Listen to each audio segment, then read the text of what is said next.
Hello दोस्तों, video शुरू करने से पहले रे चैनल को सब्सक्राइब कर ले, साथ में बेल आइकॉन भी प्रेस कर ले। काश कोई रिश्ता नहीं होता, कम से कम मैं सुकून की जिंदगी जी लेता। क्या रिश्ता है? ऐसा कौन सा रिश्ता है जिसमें तुम उसकी जान लेना चाहते हो? वो मेरी बहन है। व्हाट द हेल, तुम अपनी हो बहन को मारना चाहते हो? कैसे जल्लाद भाई हो तुम? तुम्हें तो उसकी जान बचानी चाहिए और तुम उसे ही मरना चाहते हो, सैम के दोस्त ने कहा। तुम उसके बारे में अभी कुछ भी नहीं जानते हो, इसलिए तुम ऐसा बोल रहे हो। जिस दिन जान जाओगे उस दिन तुम खुद उसे मौत के घाट उतार दोगे, बोलकर सैम फोन काट देता है। सैम अपने कदम अपने नर्क में आगे बढ़ाता है। पूरे नर्क में मशाल जल रही थी। वह बहुत सारे सेल बने हुए थे। कुछ सेल्स के अंदर बौने भरे हुए थे, कुछ में जंगली जानवर दहाड़ रहे थे, तो कुछ रूम टॉर्चर करने का सामान रखा हुआ था। पूरे नर्क में मरे हुए जंगली जानवरों के मुंह लटके हुए थे। वहां कुछ लोग दर्द से कराहते हुए नर्क में मिट्टी खोदकर सेल की जगह बना रहे थे। सैम के आदमी उन पर चाबुक बरसा रहे थे। जगह जगह इंसानों के कंकाल लटके हुए थे। वो जगह देखने में हद से ज्यादा डरावनी थी। नॉर्मल आदमी तो छोड़ो, बहादुर आदमियों तक के पसीने छूट जाए। सैम नर्क के दरवाजे तक पहुंच जाता है, जो जंगल की तरफ खुलता है। सैम जैसे ही दरवाजे के बाहर अपना एक कदम रखता है, ऊपर से कुछ बौनों की लाश आकर सैम को धक्का मारकर नीचे गिर जाती है। सैम भी उनके साथ नीचे गिरने वाला होता है, लेकिन वह अपने कदमों को संभाल लेता है और नीचे गिरने से बच जाता है। सैम के आदमियों ने जंगल के हिस्से की तरफ की लाइट ऑन कर दी थी, ताकि सैम को देखने में दिक्कत ना हो। सैम मुड़ा और अपने दांत पीसकर सामने देखता है, तो उसे ऐसा लगता है जैसे उसके सीने पर किसी ने जोरदार घूंसा मारा हो। उसकी आंखें हैरानी से चौड़ी हो गई थी। सामने बौने लोगों की लाश जगह जगह जमीन पर गड़े भालों पर लटकी थी। कुछ लाशें पेड़ के तनों में भाले से ठोकी गई थी, तो कुछ लाशों के गट्ठर पेड़ से लटके हुए थे। आधे जंगल में ऐसे ही जगह जगह लाशें बिखरी हुई थी, तो कुछ जगह पर लाशों के चिथड़े पड़े हुए थे। ऐसा मंजर देखकर सैम की आंखें तड़प उठी थी। उससे ये सब देखा नहीं जा रहा था। कोई उससे भी ज्यादा क्रूर है, उसे ये पच नहीं रहा था। सैम अंदर ही अंदर सोचने लगा, अगर मैं यहां होता तो वो जानवर मेरा क्या हाल करता। पता लगाओ कौन था वो जो उस लड़की को छुड़ाकर ले गया, सैम ने अपने बगल में खड़े आदमी से कहा। ऐसा काम करने के लिए पूरी गैंग चाहिए, सैम अपने मन में बोला। दूसरी तरफ, तुम तैयार होकर आओ, मैं जब तक फ्रेश होकर आता हूं, बोलकर मिस्टर बाजवा अपने कमरे में चले जाते हैं। मिस्टर बाजवा को देखकर ऐसा लग रहा था जैसे वो बहुत थके हुए हैं, उनको आराम की जरूरत है।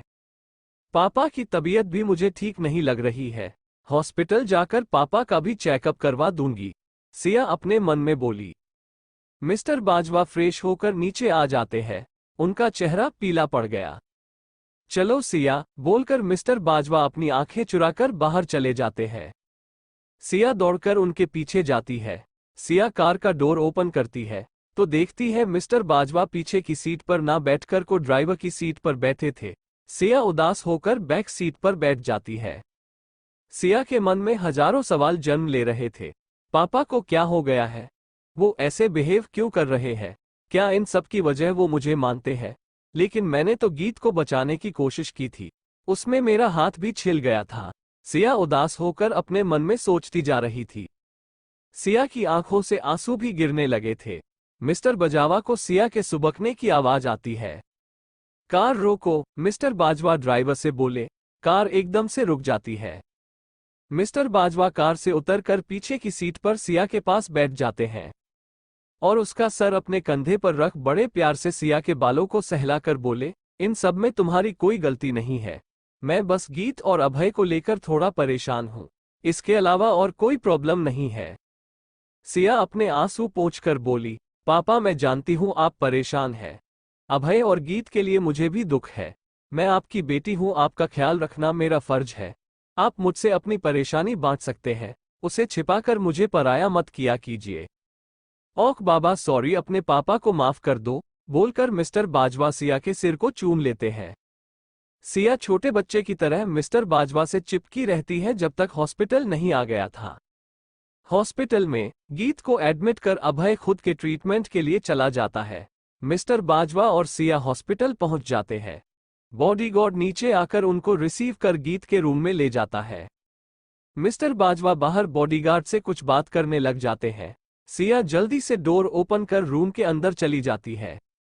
गीत को ऑक्सीजन मास्क लगा हुआ था, उसकी पूरी बॉडी पर बैंडेड लगी हुई थी, या यूं कहे कि पूरी बॉडी बैंडेड से ढकी हुई थी। सिया गीत के पास बैठकर उसके हाथों को अपने हाथों में लेकर चूमती है। गीत, जिसने भी तुम्हें चोट पहुंचाई है वो कुत्ते की मौत मरेगा, देखना तुम पापा और अभय दोनों उसे ढूंढ निकलेंगे और ऐसी सजा देंगे उसकी रूह भी कांप जाएगी। सिया अपने अंशुओं को पोंछकर बोली। हाँ, हम दोनों उसे कुत्ते की मौत मारेंगे, मिस्टर बाजवा और अभय दोनों एक साथ अंदर आते हुए बोले। अभय को सही सलामत देखकर सिया जल्दी से जाकर अभय को टाइट हक कर लेती है। तुम ठीक हो ना, तुम्हें ज्यादा चोट तो नहीं आई? कौन थे वो लोग जो गीत को किडनैप करके ले गए थे? सिया एक सांस में सब बोल देती है। अभय सिया के सिर पर प्यार से हाथ फेर कर बोला, बस बस, आप ज्यादा रोएगी तो आपका वजन और भी कम हो जाएगा, फिर आपको अपने साथ पत्थर लटका कर चलना पड़ेगा। अभय अपनी बात बोलकर हंस देता है, साथ में मिस्टर बाजवा भी। सिया चिढ़कर एक मुक्का अभय की छाती में मार देती है। तुम चुप करो। लग गई। क्या ज्यादा जोर से मार दिया मैंने? सिया बोली। हाँ, बहुत जोर से मारा है, मुझे गुदगुदी होने लगी। हा हा हा हा, बोलकर अभय हंसने लगा। गीत की कंडीशन क्या है? उसे ज्यादा गहरी चोट तो नहीं आई है ना? मिस्टर बाजवा ने अभय से पूछा। गीत को अंदरूनी चोट नहीं आई है, लेकिन भले चुभने की वजह से पूरी बॉडी पर घाव हो गए हैं, जिन्हें सही होने में थोड़ा टाइम लगेगा, अभय ने गीत को देखकर कहा। मिस्टर बाजवा गीत को देखकर बोले, गीत जल्दी ही ठीक हो जाएगी, तुम परेशान मत हो। मुझे तुम कुछ दिनों के लिए बाहर जाना है, जाना जरूरी है, मैं जल्दी ही वापस आ जाऊंगा, मिस्टर बाजवा ने कहा। पापा, आपकी तबीयत खराब लग रही है, जाना जरूरी है क्या? अभय ने मिस्टर बाजवा का चेहरा देखकर कहा। नहीं, मैं ठीक हूं, वो थोड़ी थकान है, इसलिए तुम दोनों को मैं बीमार दिख रहा हूं, मिस्टर बाजवा ने कहा। सिया, तुम साथ चलोगी या यहीं रुकोगी? मिस्टर बाजवा ने सिया से पूछा। सिया गीत के पास रुकना चाहती थी, लेकिन अभय का एक्सप्रेशन देख अपना मन बदल देती है। पापा, मैं चलूंगी, आपके साथ घर चलूंगी, अभय यहां मुझे संभालेगा या? गीत को अभय को भी बहुत चोट आई है। सिया की बात सुनकर अभय के कठोर एक्सप्रेशन जेंटल हो जाते हैं, क्योंकि वो जो सिया के मुंह से बुलवाना चाहता था वो बुलवाने में कामयाब हो चुका था। सिया मिस्टर बाजवा के साथ घर के लिए निकल जाती है। मिस्टर बाजवा जाने से पहले बॉडीगार्ड्स को गीत की रूम के आसपास की सिक्योरिटी टाइट रखने का इंस्ट्रक्शन देते हैं, साथ ही अभय को एक पल भी अकेला ना छोड़ने की सख्त हिदायत भी देते हैं। उन दोनों के जाने के बाद अभय गीत के पास जाता है और उसके माथे को चूमकर बोला, you are so clever baby. मैं तुम्हें जी भर प्यार ना कर लूं, तुम्हें अपनी इन बाहों में ना समेट लूं, इसलिए तुमने इतनी सारी चोट लगवाई है। हाँ, और वैसे भी इतने हैंडसम हस्बैंड को छोड़कर कोई अपनी नींद से इतना प्यार कैसे कर सकता है? अभय गीत के पास ही थोड़ी दूरी बनाकर लेट जाता है, ताकि गीत की कोई भी चोट दुख ना जाए। गीत नींद में थी, लेकिन उसके आंखों के सामने अभय को मारने का सीन बार बार आ रहा था। गीत सपने में ही चिल्ला रही थी, छोड़ो उसे, छोड़ दो उसे, लेकिन हकीकत में उसकी आवाज नहीं निकल रही थी। गीत की ऐसी हालत देखकर अभय अपने दांत पीसकर बोला, जिसने भी तुम्हारी यह हालत की है, तुम्हारे एक एक घाव के बदले में उसके शरीर के एक एक हिस्से को काटकर फेंक दूंगा। अभय गीत के माथे पर एक बार फिर से किस करता है और उसका हाथ पकड़कर सो जाता है। तो वहीं गीत को दिखता है कोई अभय के पीछे से आकर उसे जान से मरने की कोशिश करता है। गीत की आंखें अभय के नाम के साथ खुलती है। गीत को सामने सीलिंग दिखाई देती है और अपने आसपास सफेद दीवारें। ये मैं कहाँ हूं और अभय कहाँ है? गीत ने उठाने की कोशिश करते हुए कहा।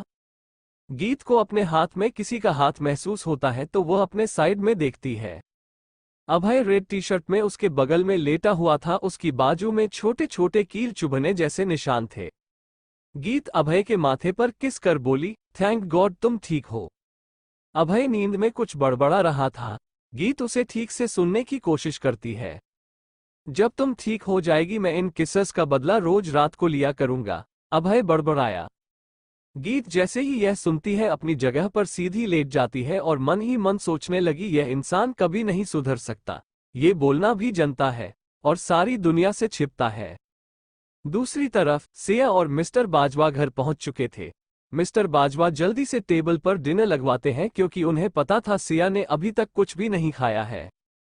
मिस्टर बाजवा जल्दी से अपने कमरे में जाकर फर्स्ट एड बॉक्स लेकर आते हैं।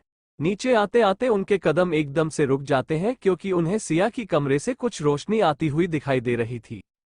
मिस्टर बाजवा सिया के रूम में जाकर देखते हैं, सिया ने अपने बैग से वो पंख निकलकर डेकोरेशन में लगा दिए थे और कुछ पंख अभी भी उसकी बेड पर पड़े हुए थे जो अंधेरा होने की वजह से चमक रहे थे। मिस्टर बाजवा उन पंखों को अपने हाथ में लेकर बोले, ये पंख सिया के पास कहाँ से आए? ये तो बहुत रेयर है। ये सिर्फ हिमालय के जंगलों में मुश्किल से दिखाई देते हैं। ये मेडिसिन का काम करते हैं। जाने अनजाने सिया अमृत उठाकर ले आए है। मिस्टर बाजवा उसमें से कुछ पंख लेकर अपनी पॉकेट में रख लेते हैं। सिया डिनर टेबल पर मिस्टर बाजवा का वेट कर रही थी। मिस्टर बाजवा आकर सिया के हाथों पर दवाई लगाकर मेडिसिन खाने को देते हैं। उन पंखों को निकालकर मिस्टर बाजवा सिया के सामने रखकर बोले, ये पंख तुम्हें कहाँ से मिले सिया? और जहां तक मुझे पता है ये पक्षी एक गर्म इलाकों में नहीं मिलते हैं, ये हिमालय के जंगलों में होते हैं, तो उनके पंख तुम्हारे पास कहाँ से आए?